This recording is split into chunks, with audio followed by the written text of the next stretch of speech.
यार मुझे निकलना पड़ेगा, टाइम हो गया है और 1 घंटा तो मुझे पहुंचने में लगेगा। हाय Ram. Hey Manish, good to see you यार।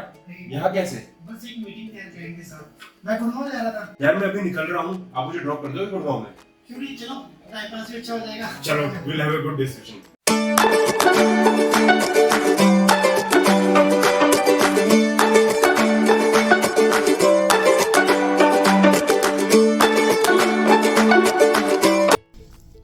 और राहुल, आपका शेयर इन्वेस्टमेंट कैसे चल रहा है? तो आज दोस्त, शेयर इन्वेस्टमेंट्स अच्छी चल रही हैं। किसी में अच्छा प्रॉफिट आ रहा है, किसी में थोड़ा लॉस भी है। तो आप चार्टर्ड अकाउंटेंट हैं, तो मुझे ये समझना है जिनमें अच्छा प्रॉफिट है उनका क्या करें और जिनमें कुछ लॉस है उनके साथ क्या किया जाए। बहुत बढ़िया। चलो आज हम गुड़गांव तो जा ही रहे हैं, तो आज गुड़गांव की ट्रिप को बड़ा टैक्स प्लानिंग की तरह यूज करते हैं आज। Fantastic, I will be happy. बहुत बढ़िया। सो स्टार्ट करते हैं। सबसे पहले, कभी आपने, आप जो शेयर में इन्वेस्टमेंट करते हो, कभी आपने सोचा है कि यार मैं इसको टैक्स पॉइंट ऑफ व्यू से देखूं, या मैं इसके रिटर्न को ना मैक्सिमाइज भी कर सकता हूं अगर मैं टैक्स पॉइंट ऑफ व्यू से देखूं? मनीष, मैं एक लॉन्ग टर्म इन्वेस्टर हूँ। अच्छा। और मैं यूजुअली जब भी आज तक पिछले 15 सालों से जब भी मैं इन्वेस्ट कर रहा हूँ, तो मैं जब अगर शेयर्स खरीद लेता हूँ तो उनको फिर मैं टैक्स पर्पस से नहीं देखता हूँ। मैं सिर्फ ये देखता हूँ मुझे कितना रिटर्न आ रहा है ईयर ऑन ईयर, और उसको मैं फिर उसी हिसाब से 5, 10 साल, 15 साल होल्ड करता हूँ। I still have got shares जिनको मैं 10 साल से ज्यादा होल्ड करे जा रहा हूँ। कोई बात नहीं, मेरे लिए आप जैसे लॉन्ग टर्म इन्वेस्टर के लिए भी कुछ है। अरे वाह। सो मैं आपको ना सबसे पहले एग्जांपल में समझाता हूँ। अभी ना आपके पास कोई ऐसे शेयर्स हो जिसमें ना आपको बहुत प्रॉफिट हो रहा हो, और ऐसे कोई शेयर जो आपको बहुत परेशान, मतलब लॉसेस हो रहे हैं, ऐसा कोई शेयर? तो मैं आपको ना 2-3 एग्जांपल्स लेता हूँ, ठीक है? और ये मैं पर्सनली इन्वेस्टेड हूँ पिछले कुछ सालों से, तो ये आप डिस्क्लेमर मान लो। और इनमें से कुछ में मुझे प्रॉफिट है और कुछ में मुझे लॉस है। सो एक एग्जांपल अगर मैं सिर्फ प्रॉफिट का लूँ इज आईटीसी, जो लगभग 200 से पिछले 1 साल में अगर हम देखते हैं तो 350 तक टच होके आया है, राइट? तो इसमें अगर मुझे प्रॉफिट है तो मुझे क्या करना चाहिए अगर इसमें प्रॉफिट है? अच्छा, कोई ऐसा शेयर है जिसमें आप होल्ड कर रहे हो और जिसमें लॉसेस है आपके? बिल्कुल यस। सो मेरे पास एक दूसरी कंपनी है विच इज इंडिया मार्ट, जो लगभग आईटीसी के आसपास ही मैंने खरीदी थी। वो 7,000 के आसपास शेयर आज लगभग 4,500 के आसपास आ चुका है। तो उसने डाउन ट्रेंड देखा है। डाउन ट्रेंड देखा है, ठीक है। तो मैं आपको ना एक ऐसी चीज बताता हूँ। आपको पता है कि 1 लाख रुपए तक government long term capital gain exemption देती है? करेक्ट। एक चीज आपका कैपिटल गेन है। सो हमें ना ऐसे शेयर्स पे देखना है जिसमें ना आपके लॉसेस आ रहे हैं। तो आपको पता है कि हम लॉन्ग टर्म कैपिटल लॉस को लॉन्ग टर्म कैपिटल गेन से सेट ऑफ कर सकते हैं। ओके। सेकंड पॉइंट, अगर आपके शॉर्ट टर्म कैपिटल लॉसेस है तो आप शॉर्ट टर्म कैपिटल गेन से कर सकते हो। सेकंड, अपने लॉन्ग टर्म कैपिटल गेन से भी सेट ऑफ कर सकते हो। सो मैं सबसे पहले स्टार्ट करता हूँ लॉन्ग टर्म कैपिटल गेन। सो इसको अगर हम एग्जांपल से समझे, आई थिंक हमारे लिए ज्यादा अच्छा होगा। हम एग्जांपल ले सकते हैं। सबसे पहले आपने आईटीसी लिया, मैं दूसरा शेयर लेता हूँ। आपने मुझे बताया, आपने दूसरा शेयर क्या बताया था? India mart. India mart. So ये दोनों शेयर्स मैं लॉन्ग टर्म के लिए रखना चाहता हूँ, और एक शेयर है पेटीएम जो मैं शॉर्ट टर्म के लिए रखना चाहता हूँ। ये मैंने लगभग 1500 में लिया था और अभी 700 के आसपास है। ठीक है। तो हम क्या करने वाले हैं कि आपके आईटीसी में आपको लॉन्ग टर्म कैपिटल गेन है, तो मैं इस साल आपके ऐसी टैक्स प्लान करते हैं कि आपको आईटीसी भी होल्ड हो जाए, इंडिया मार्ट भी होल्ड हो जाए, और आपका टैक्स भी बच जाए। तो मैं ये कैसे होगा यार? ये तो बड़ा इंटरेस्टिंग लग रहा है मुझे। सो मैं आपको बताता हूँ। इसमें सबसे पहले हम क्या करते हैं कि आईटीसी को सेल आउट करते हैं। अच्छा, ठीक है। आईटीसी को सेल आउट करते हैं और आपको कुछ लॉन्ग टर्म कैपिटल गेन होने वाला है। करेक्ट। इसके बाद हम क्या करते हैं, इंडिया मार्ट को भी सेल आउट करते हैं और आपको कैपिटल लॉस होने वाला है। यस। ठीक है। उसके बाद दोनों को लॉस और प्रॉफिट को सेट ऑफ करेंगे, और जिससे आपकी टैक्स की लायबिलिटी आएगी वो ना के बराबर है, 0 के बराबर। अगर आई भी तो आपको 1 लाख रुपए की long term capital gain exemption दी हुई, उससे सेट ऑफ हो जाएगा, पहली चीज। सेकंड, आप इमीडिएटली क्या कीजिए, आप आईटीसी को बाय कीजिए एंड इंडिया मार्ट को बाय कीजिए। तो आपके पास होल्डिंग कंप्लीटली आ गई for the long term purpose. ठीक है। टैक्स प्लानिंग के पर्पस से आपने कोई टैक्स भी नहीं दिया, ठीक है। और आपका टैक्स भी बच गया। तो ये एक पहला। सेकंड है, हम पेटीएम लेते हैं। पेटीएम मैं मानता हूँ कि पेटीएम बहुत हाई गया था, बहुत लो है। आपका almost short term capital gain या शॉर्ट टर्म लॉस आ रहा होगा इस पे। यस। सो आपको, जैसे मैंने पहले बताया था वीडियो में, कि आप शॉर्ट टर्म कैपिटल लॉस को लॉन्ग टर्म कैपिटल गेन से और शॉर्ट टर्म कैपिटल गेन से सेट ऑफ कर सकते हो। सो हम पेटीएम का जो लॉस है, एक ऑप्शन कि आप पेटीएम को होल्ड करना चाहते हो, दूसरा ऑप्शन पेटीएम को होल्ड करना ही नहीं चाहते हो, मैं पेटीएम को फिलहाल होल्ड नहीं करना चाहता हूँ। अगर आप पेटीएम में एग्जिट करना चाहते हो ना, तो पेटीएम से एग्जिट मारने से पहले अपने टैक्स की ऐसी प्लानिंग करो। मैं ये भी नहीं कह रहा आपको सारे सेल आउट करने हैं, आप उतने पेटीएम के शेयर सेल आउट करो और उसके जो लॉसेस को ना अपने लॉन्ग टर्म कैपिटल गेन के प्रॉफिट।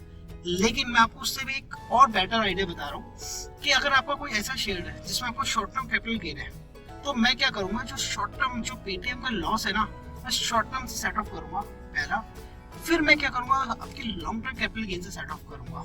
ठीक है, तो आप पेटीएम से एग्जिट कर जाओगे इमीडिएटली पहले, और आपको उन दोनों शेयर्स पे कोई प्रॉफिट पे टैक्स देना ही नहीं पड़ेगा।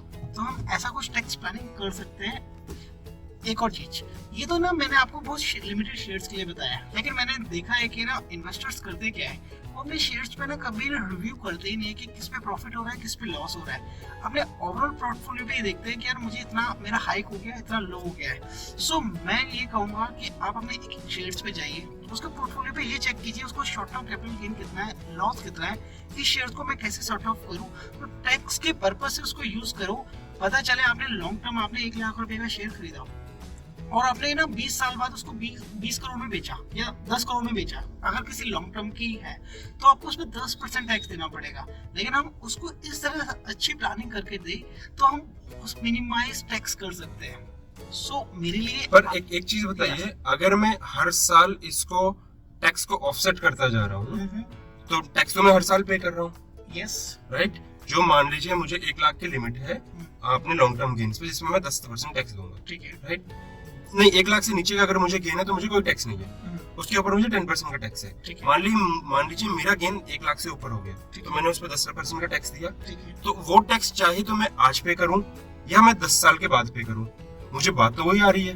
देखिए इसमें फर्क क्या होता है, होगा क्या, जिस टाइम आप अपने शेयर्स को सेल आउट करोगे, ठीक है, उस टाइम आपके पास है ना ऐसे शेयर्स होंगे ही नहीं जहाँ पे उसके लॉसेस होंगे।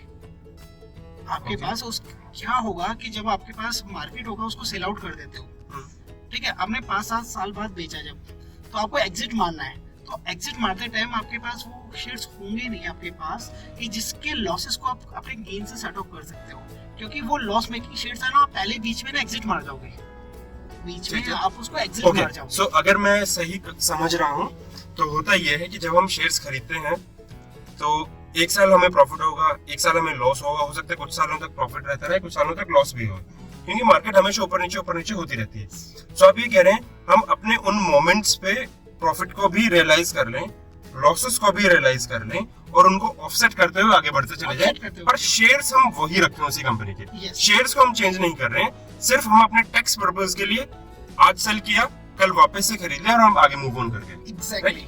मैं समझ गया आपकी बात। इसमें एक मेरा सवाल ये है कि अब ये जो हम खरीदना और बेचना कर रहे हैं, ये हमारे बाय डेट से रिलेटेड होना चाहिए जिस दिन हमने खरीदा है, या फाइनेंशियल ईयर से रिलेट हमें करना चाहिए, which is a better option? Yes, हमेशा जब भी कैपिटल गेन कैलकुलेट किया जाता है वो मार्च एंड के बाद कैलकुलेट किया जाता है। ठीक है, मार्च हमारे लिए इंपॉर्टेंट डेट है, पहली बात। सेकंड, जब भी हम शेयर्स को सेल आउट करते हैं, किस डेट को बाय डेट की है, अगर 1 साल से ज्यादा है तो उसे लॉन्ग टर्म कहते हैं, 1 साल से कम है तो शॉर्ट टर्म करते हैं। ठीक है, और कैपिटल गेन कैलकुलेट होता है हमेशा मार्च के बाद। लेट सपोज हमने एक शेयर से जो मार्च में होल्ड किया हुआ, फरवरी में परचेज किया, तो अगर आपने उसे अप्रैल में बेचा तो उस साल तो आपके ना शॉर्ट टर्म कैपिटल गेन होगा ना लॉन्ग टर्म कैपिटल गेन होगा।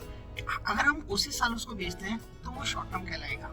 ठीक है, तो फाइनेंशियल ईयर जो मार्च है हमारे लिए बड़ा इंपॉर्टेंट डेट रहती है, हमें हमारे कैपिटल गेन को रियलाइज करने में और इसको करने में। मैं इसको एक एग्जांपल से लेता हूँ। राइट, मान लीजिए मैंने एक कंपनी को बाय किया, for example let's say ITC का एग्जांपल लेते हैं, मैंने उसको जून 2020 में फॉर एग्जांपल बाय किया। ठीक है, अभी हम लॉन्ग टर्म कैपिटल गेन की ही बात कर रहे हैं और जून 2022 आते आते उसके प्राइस में इंप्रूवमेंट आ गई। ठीक है, अब जून 2022 में फाइनेंशियल ईयर तो 31 मार्च को खत्म हो गया, एक नया फाइनेंशियल ईयर स्टार्ट हो गया, 22-23 का। राइट, 22-23 का। तो अब मुझे मार्च 2023 तक की वेट करनी चाहिए कि मैं तब बेचूं, कि मैं जून में बेच के सेट ऑफ करके और आगे निकल जाऊं? अब देखिए, इसमें हमारे पास दोनों ऑप्शन है कि हम मार्च तक का वेट करें या ना करें। तो हम मार्च तक का वेट कर सकते हैं उसको सेल आउट करने के लिए, एक ऑप्शन। सेकंड, अगर हमारे पास कुछ शेयर्स है, क्योंकि होता है क्योंकि लास्ट मोमेंट में हम सारी एक्टिविटीज नहीं प्लान कर सकते, करेक्ट, सो हमें जून में कुछ सेल आउट करना है उसके बाद हमें उसको गेन को रियलाइज करना है, ठीक है, फिर इमीडिएटली उस शेयर्स को बाय करना है, ठीक है, और कुछ शेयर्स ऐसे होंगे उसको लॉस, क्योंकि ये सारी एक्टिविटी आप मार्च एंड में करने जाओगे ना तो वो एग्जीक्यूट ही नहीं हो पाती। क्यों? तो थोड़ा डिफिकल्ट रहेगा। डिफिकल्ट So, I think उसके लिए अगर हम देखें तो December January is ideal month. December January is ideal month. So discussion का इम्पोर्टेंट पॉइंट ये भी है कि हमारे ना इन्वेस्टर्स को पता चले कि ये 2 महीने हमारे लिए कितने क्रूशियल है। क्यों? क्योंकि दिसंबर जनवरी में आप टैक्स प्लानिंग कर सकते हो इन्वेस्टर्स के लिए। करेक्ट। सो ये इसीलिए ये दिसंबर जनवरी कहते हैं कि टैक्स प्लानिंग के लिए बहुत क्रूशियल मंथ्स है। समझ गया मैं आपकी बात। ठीक है, सो 2-3 टेकअवेज जो अगर मैं सही ले पा रहा हूँ मनीष की, आप ये कहते हो कि हम एक तो अपने टैक्स प्लानिंग के हिसाब से एक चार्टर्ड अकाउंटेंट से हमें बात कर लेनी चाहिए कि हमारा इतना प्रॉफिट है, इतना लॉस है, ताकि वो एक बार चेक कर ले और हमारा टैक्स ऑफसेट करके हमें बता सके कि हमें कितना बेचना है और कब बेचना है। Exactly. पहली चीज ये इंपॉर्टेंट है, क्योंकि 1 लाख की लिमिट है लॉन्ग टर्म पे, शॉर्ट टर्म पे लॉस के अगेंस्ट प्रॉफिट की लिमिट है, पर वहाँ 1 लाख जैसी कोई वैल्यू की लिमिट वैल्यू की लिमिट। ठीक है।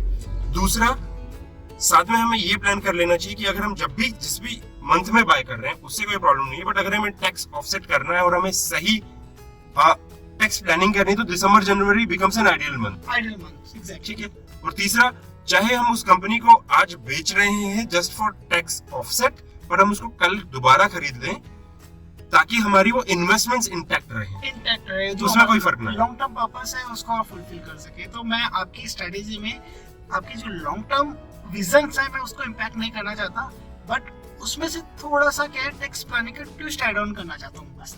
सो इस बेटर टैक्स प्लानिंग के साथ हमारे रिटर्न्स ज्यादा मैक्सिमाइज हो जाएंगे। Obviously, exactly. Fantastic, thank you so much Manish, this was helpful यार। चलो, ये तो मेरे लिए आज बहुत बड़ा इंसाइट हो गया कि आप एकदम से मेरे ऑफिस आए और हम एक ही जगह जा रहे थे ऑलमोस्ट, और आपने प्लान किया कि आप मुझे ड्रॉप कर पाओगे। This was fantastic, thank you so much Manish. Okay.